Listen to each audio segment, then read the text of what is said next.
As Hulu aims to compete with other streaming services, does its new movie, The Princess, bring a unique flavor to the table, worth that 1 month subscription?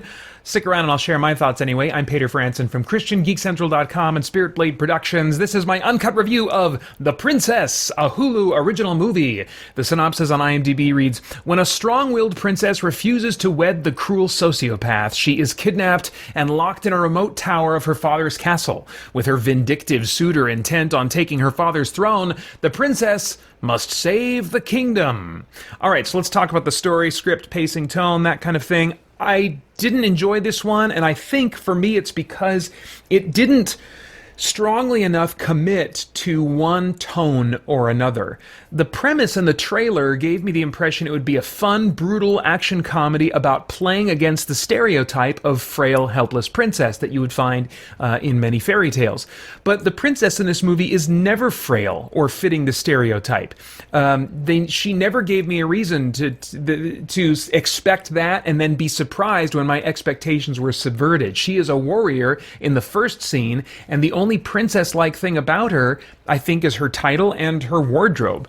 Yet the movie still feels produced like a comedy in some ways, with multiple action beats and elements that sacrifice realism for humor, and that causes a problem for the drama. The halfway humorous moments are usually about the many thugs and henchmen who certainly embrace their stereotypes as chauvinistic, crass buffoons who are underestimating the princess at every opportunity, only to become fodder for the princess to show off her skill. So by not having that juxtaposition, that dichotomy, that subversion of expectation with the princess, it's not leaning enough into the comedy for me, but with the lack of realism in multiple dramatic beats, it's not leaning enough into realism for the action to have stakes. I mean, it loses all of its tension when the realism doesn't exist where I need it to be.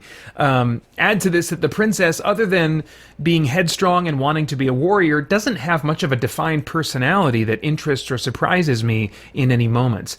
It strikes me, this is speculation, but it strikes me as a movie intended merely to be a violent yet lighthearted celebration of girl power, primarily for an audience for whom that theme will already easily resonate.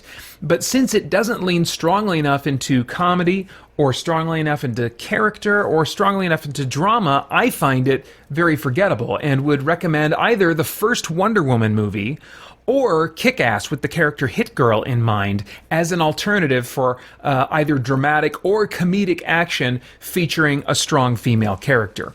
As far as the cast goes, they were all fine. I think I wanted performances that were more than fine, though, and it's not that this cast couldn't have delivered on those. I think there just wasn't a lot of opportunity in either the way the script was written or the way the movie was edited for the kinds of performance moments to really bubble to the surface that I would have liked to see, that would have helped me connect with the movie more. As far as the stunts and visuals, there's lots of action throughout. It definitely checks that box. There's a ton of fight sequences in this movie, but they didn't seem at all innovative to me or even especially stylized. It just felt there a lot of the time to me. Along with the fight choreography, the visual effects felt kind of like uninterested in pushing the envelope, and really it looked like, frankly, cheaper network TV quality with fairly obvious CG buildings, fairly obvious green screen, and one instance of painfully obvious CG flames. Now, granted, as I've said many times before, I have an eye that seems cursed to easily pick out CG, and it becomes kind of a bit of a distraction for me, so your mileage is going to vary, but I really suspect that most would agree that the caliber of visual effects here is not theatrical. It's more like direct-to-video or network television. I am, as far as themes go, I'm always looking for, moral, philosophical, or spiritual themes that might trigger some worthwhile thought or conversation. And, as I mentioned before, there's that theme, I think, of female empowerment, and I'm all for messages of female equality and the strength of women. But for me, I've seen it work better elsewhere, like in Wonder Woman and in the comedic sense in Hit Girl. More dramatic weight would speak that message to me better just in general. And a more rounded concept of womanhood, as in the first Wonder Woman movie, is also preferred by me over the one-note butt kicker that this princess for the most part, felt like to me. Now, I have no idea what your tastes are in movies, but if I were a time traveler, I'd go back in time and say, Peter, yeah, skip this one, man.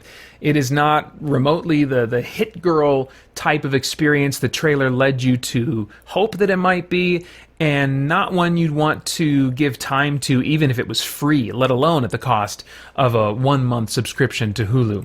This one's rated R for strong, bloody violence and some language, and those are all of my thoughts for now on The Princess.